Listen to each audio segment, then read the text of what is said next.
میر جعفر، میر صادق اور غدار کی کیا پس منظر ہے؟ دیکھیے، اس میں دو رائے نہیں ہے کہ آپ کسی کو میر جعفر کہیں، میر صادق کہیں، آپ کے پاس کوئی شواہد نہ ہو تو ظاہری بات ہے اس کی جتنی بھی مذمت کی جائے یہ کم ہے۔ میں آپ کو کہنا چاہتا ہوں کہ یہ بالکل 100% جھوٹ پہ بنایا گیا نظریہ ہے، لیکن آپ کو یہ پتہ ہونا چاہیے کہ یہ نظریہ بنایا کیوں گیا۔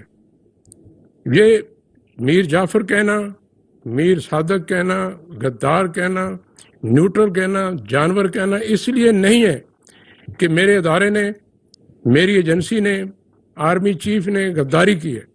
یہ اس لیے بھی نہیں ہے کہ انہوں نے کوئی غیر آئینی، غیر قانونی کام کیا ہے۔ یہ اس لیے ہے کہ انہوں نے، ان کے ادارے نے غیر آئینی، غیر قانونی کام کرنے سے انکار کر دیا۔ آپ کو معلوم ہے پچھلے سال اسٹیبلشمنٹ نے یہ فیصلہ کیا کہ ہم نے اپنے آپ کو اپنے آئینی کردار پہ محدود رکھنا ہے۔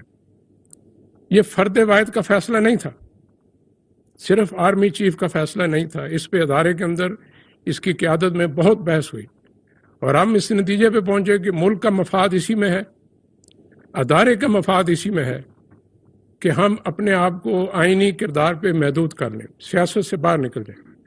اور میرا یہ ایمان ہے، میری ایجنسی ہو، میرا ادارہ ہو، پاکستان کے ہر فرد کا، اس کی کوئی بھی سیاسی سوچ ہو، افکار ہو، اس کا برابر مساوی حق ہونا چاہیے۔ اس کو کسی ایک گروہ، کسی ایک نام کے ساتھ منسلک نہیں ہونا چاہیے۔ یہی اس ادارے کی شان ہے، یہی اس ادارے کی آن ہے۔ یوٹیوب پر گوگلی ٹی وی دیکھنے کے لیے youtube.com کی سرچ بار میں گوگلی ٹی وی ٹائپ کریں۔ گوگلی ٹی وی کے پیج پر سرخ رنگ کے سبسکرپشن والے بٹن پر کلک کرنا نہ بھولیے۔ یوٹیوب پر اپلوڈ ہونے والی ویڈیو سے باخبر رہنے کے لیے بیل آئیکن پر کلک کیجیے۔ آپ کو ہر نئی آنے والی ویڈیو کے بارے میں نوٹیفیکیشن موصول ہو جائے گا۔